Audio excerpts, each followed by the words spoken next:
તો અન્ય સમાચારની વાત કરીએ। આણંદમાં અસામાજિક તત્વોનો આતંક જોવા મળી રહ્યો છે। મહેન્દ્ર શાહ ચોકડી પર લુખ્ખાઓના આતંકનો વિડીયો વાયરલ થઈ રહ્યો છે। લાકડી અને ચપ્પુ લઈને યુવકો પર હુમલો કરવામાં આવ્યો। ધોળા દિવસે મારામારીના ફિલ્મી દ્રશ્યો સર્જાયા।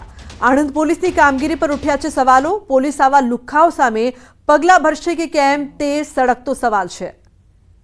તો અહીં દ્રશ્યોમાં જોઈ શકાય છે કે કઈ રીતે લુખ્ખા તત્વોના આતંક છે, પરંતુ તેમને પોલીસનો કોઈ પણ જાતનો ભય નથી તે પણ સ્પષ્ટપણે જોઈ શકાય છે, કારણ કે ધોળા દિવસે આ પ્રકારના કામ તેઓ કરી રહ્યા છે, મારામારી કરી રહ્યા છે અને તે પણ વિડીયો વાયરલ થઈ રહ્યો છે। બીજી તરફ અમદાવાદમાં સામાજિક તત્વોના આતંકનો વિડીયો વાયરલ થયો છે। ચાંદખેડાના વિસત મોટેરા હાઈવે પરનો વિડીયો। વેપારીને પાઇપ લાકડીથી માર માર્યો। તો 4 શખ્સોએ વેપારીને પાઇપ લાકડીથી માર મારતો વિડીયો વાયરલ થઈ રહ્યો છે। હાલમાં વિડીયોના આધારે પોલીસે અસામાજિક તત્વોની તપાસ શરૂ કરી છે। તો પોલીસે હાલ તપાસ શરૂ કરી છે, પરંતુ દિવસે ને દિવસે જે પ્રકારથી ક્રાઇમની સતત વધતી ઘટના અને અસામાજિક તત્વોનો આતંક વધતો જોવા મળી રહ્યો છે। ધોળા દિવસે આ પ્રકારની મારામારીના દ્રશ્યો અલગ અલગ જગ્યાએથી સામે આવી રહ્યા છે, પછી તે આણંદ હોય કે અમદાવાદ।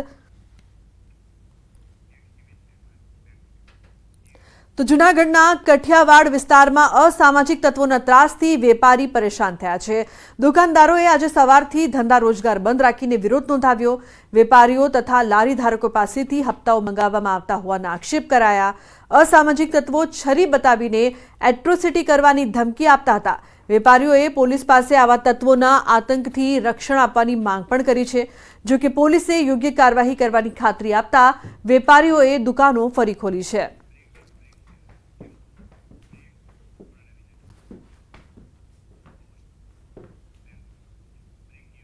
સમાચારનો પ્રવાહ યથાવત રહેશે। હાલ રોકાઈશું એક બ્રેક માટે। આપ જોતા રહો ન્યૂઝ 18 ગુજરાતી।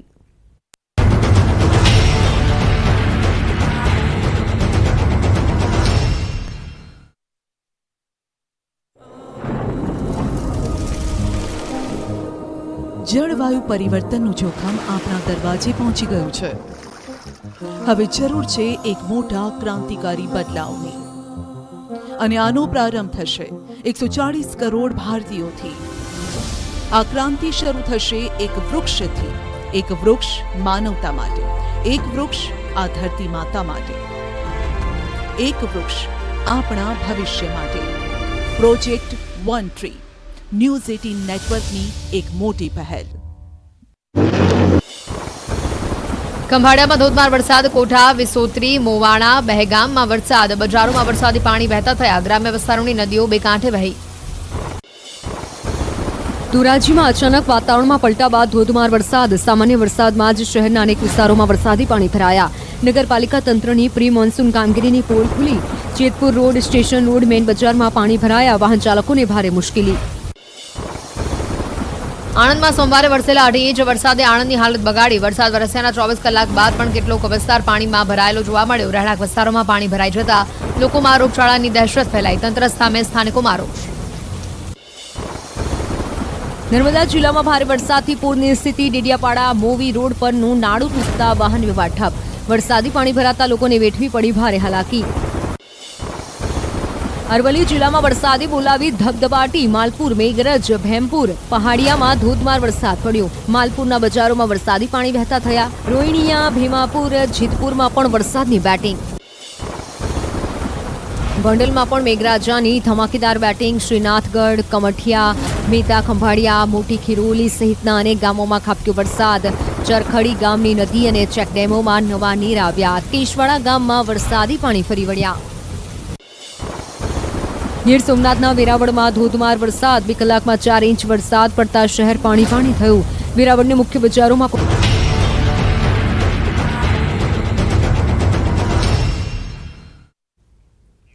Welcome back. સમાચારમાં આગળ વાત કરીએ જૂનાગઢની। તો જૂનાગઢના બાંટવામાં ધોધમાર 5 ઇંચ વરસાદ ખાબકતા ગામ બેટમાં ફેરવાઈ ગયું છે। કાપડ બજાર, ભીમનાથ ચોક, પોલીસ ચોકી નજીક કમર સુધી પાણી ભરાઈ ગયા છે। ગામની બજારોમાં કમર સુધી પાણી વહેવા લાગ્યા છે। લોકોના ઘર, દુકાનોમાં પાણી ઘૂસી જતા ભારે નુકસાની થઈ રહી છે। ઘરમાં પાણી ભરાઈ જતા લોકોની ઘરવખરી પલળી ગઈ છે, તો દુકાનોમાં પણ માલ સામાનને ભારે નુકસાન થયું છે। મુખ્ય ગટર સાફ ન કરવામાં આવતા પાણી ભરાયા હોવાનો ગ્રામજનોનો આરોપ છે। 5 ઇંચ વરસાદમાં સ્થાનિકોની સ્થિતિ કફોડી બની ગઈ છે। તો વરસાદ બાદ તારાજીના દ્રશ્યો પણ સામે આવી રહ્યા છે। લોકોને મુસીબતનો સામનો કરવો પડી રહ્યો છે। ઘરોમાં દુકાનોમાં પાણી ઘૂસ્યા છે। ઘર વખરી છે તે પણ પલળી ગઈ છે। તો વેપારીઓનો માલ સામાન પલળી જતા તેમને મોટા પાયે નુકસાન થઈ રહ્યું છે। પશુઓ છે તે પણ પાણીના કારણે પરેશાન થઈ રહ્યા છે। તો કાપડ બજાર ભીમનાથ ચોકમાં પાણી ભરાયા જૂનાગઢના દ્રશ્યો સામે આવી રહ્યા છે। લોકોને હાલાકીનો સામનો કરવો પડી રહ્યો છે, પરંતુ મુખ્ય વાત એ કે ગટરોની સફાઈના અભાવે પાણી ભરાવાની સમસ્યા છે તે વધુ સર્જાઈ છે। પ્રી મોન્સૂનની કામગીરી દર વખતની જેમ આ વખતે પણ નથી કરવામાં આવી। તો પાટણના જૂના બસ સ્ટેશન રોડ પર હોબાળો થયો છે। પાર્કિંગને લઈને ભગવતીનગર સોસાયટીના રહીશોએ રસ્તો રોકી રામધૂન બોલાવી સોસાયટીના ગેટ પાસે અજાણ્યા લોકોએ વાહનો પાર્ક કરી દેતા સોસાયટીનો ગેટ બંધ થઈ ગયો હતો। રહીશોએ અવારનવાર રજૂઆત કરવા છતાં દવાખાને આવતા લોકો પાર્કિંગ કરે છે, જેના કારણે લોકોએ હલ્લાબોલ કર્યું। પોલીસ ઘટના સ્થળે આવી અને મામલો શાંત પાડ્યો।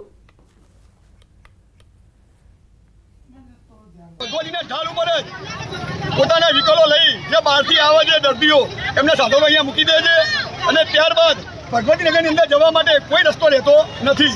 આ જ કારણે આજે અમારી જ ગાડીઓ ભગવતીનગરની બહાર ટ્રાફિકમાં ફસાયેલી છે। તો ગુજરાત પ્રોહિબિશન એક્ટના ભાગોની બંધારણીય માન્યતાઓને હાઈકોર્ટમાં પડકારાઈ છે। પરફ્યુમ ઉત્પાદકોએ ગુજરાત સરકારની દખલગીરીને ચેલેન્જ કરી છે। પ્રોહિબિશન વિભાગે એકમોને પ્રોડક્શન બંધ કરવા દબાણ કરી 10 એકમો પાસે સુપરવિઝન ફી માંગી હોવાનો આરોપ લગાવ્યો છે। ઔદ્યોગિક આલ્કોહોલનો ઉપયોગ કરતા પરફ્યુમ ઉત્પાદકોએ હાઈકોર્ટમાં અરજી કરી છે, જેમાં ગુજરાત સરકારના પ્રોહિબિશન અને એક્સાઇઝ વિભાગની સુપરવિઝન ફી મંગાઈ રહી હોવાની દલીલ કરાઈ છે। જે આલ્કોહોલ હ્યુમન કન્ઝમ્પશન નથી તે આલ્કોહોલનો ઉપયોગ પરફ્યુમ બનાવવાના કાચા માલ તરીકે કરાય છે તેવી રજૂઆત કરવામાં આવી। ત્યારે હાઈકોર્ટે આ કેસમાં કેન્દ્રને પ્રતિવાદી બનાવવાની સાથે રાજ્ય સરકારને જવાબ રજૂ કરવા આદેશ કર્યો છે। આ મામલે વધુ સુનાવણી આગામી અઠવાડિયે હાથ ધરાશે। તો મહત્વનું છે કે એકમોના પ્રોડક્શન બંધ કરવા માટે દબાણનો આરોપ લગાવવામાં આવ્યો છે। 10 એકમો પાસે સુપરવિઝન ફી માંગ્યાનો આરોપ છે। તો મહત્વનું છે કે કેસના પ્રતિવાદી બનવા કોર્ટનો આદેશ છે। કેન્દ્રને આદેશ કરવામાં આવ્યો છે। રાજ્ય સરકારને જવાબ રજૂ કરવા માટે આદેશ આપવામાં આવ્યો છે।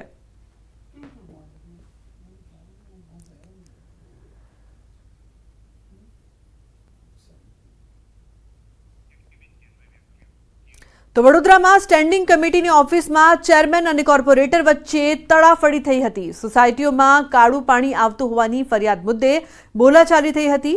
કાઉન્સિલ જાગૃતિ કાકાએ વિસ્તારની સમસ્યાની રજૂઆત કરી હતી। તો સ્ટેન્ડિંગ કમિટીની ઓફિસમાં બોલાચાલીના દ્રશ્યો સામે આવ્યા હતા। ઉલ્લેખનીય છે કે સ્થાયી સમિતિના કામો મંજૂર નહીં થવા દેવા હોવાનો આરોપ લગાવવામાં આવ્યો છે।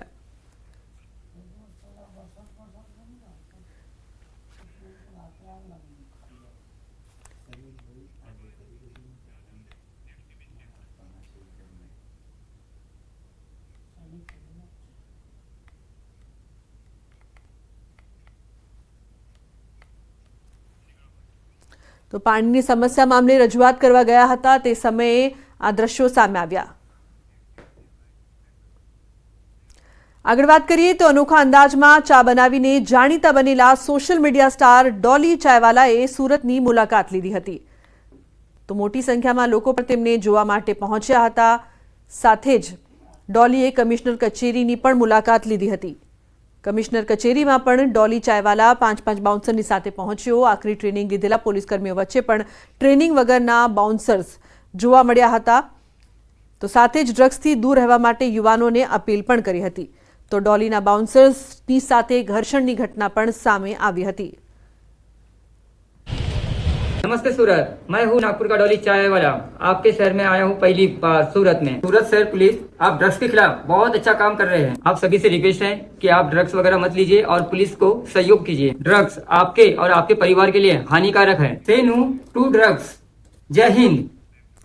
તો ગીર સોમનાથના વેરાવળમાં ખતરનાક કોબરા સાપ ટ્રાન્સફોર્મરની પેટીમાં ઘૂસી ગયો। રાજમહેલ રોડ પર વીજ ફોલ્ટ સર્જાતા કર્મચારીઓએ ટ્રાન્સફોર્મર નીચે આવેલી ફ્યુઝની પેટી ખોલી, જેમાંથી મોટો કોબરા સાપ ફૂફાડા મારતો જોવા મળ્યો, જેને લઈને વીજ કર્મચારીઓ ફફડી ઉઠ્યા હતા। સાપને પકડવા માટે ઝડપથી સ્નેક કેચરને જાણ કરવામાં આવી અને કોબરાનું રેસ્ક્યુ કરવામાં આવ્યું। વીજ ટ્રાન્સફોર્મરમાં સાપ હોવાની જાણ થતાં લોકોના ટોળા ઉમટી પડ્યા હતા અને રોડ પર ટ્રાફિક જામ થઈ ગયો હતો। તો સાપ પકડમાં આવી જતા વીજ કર્મચારીઓ અને રાહદારીઓએ રાહતનો શ્વાસ લીધો હતો. તો સ્નેહ કામ કરવા માટે આવેલ હતા, પેટી ખોલી તા કોબરા નાખજો, પછી પકડવા વાળાને બોલાવ્યા અમે, ભાઈ હા પાવર બંધ કરો.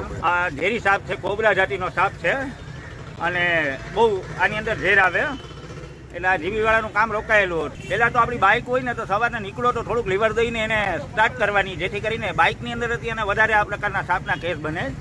અને તમારા ઘરની આજુબાજુમાં ચોખ્ખાઈ રાખવાની, જેથી કરીને સાપ અંદર ન આવે. તો ન્યૂઝ 18 નેટવર્કની વન ટ્રી પહેલમાં આપણી સાથે જોડાયા છે ગુજરાતના મુખ્યમંત્રી ભૂપેન્દ્ર પટેલ.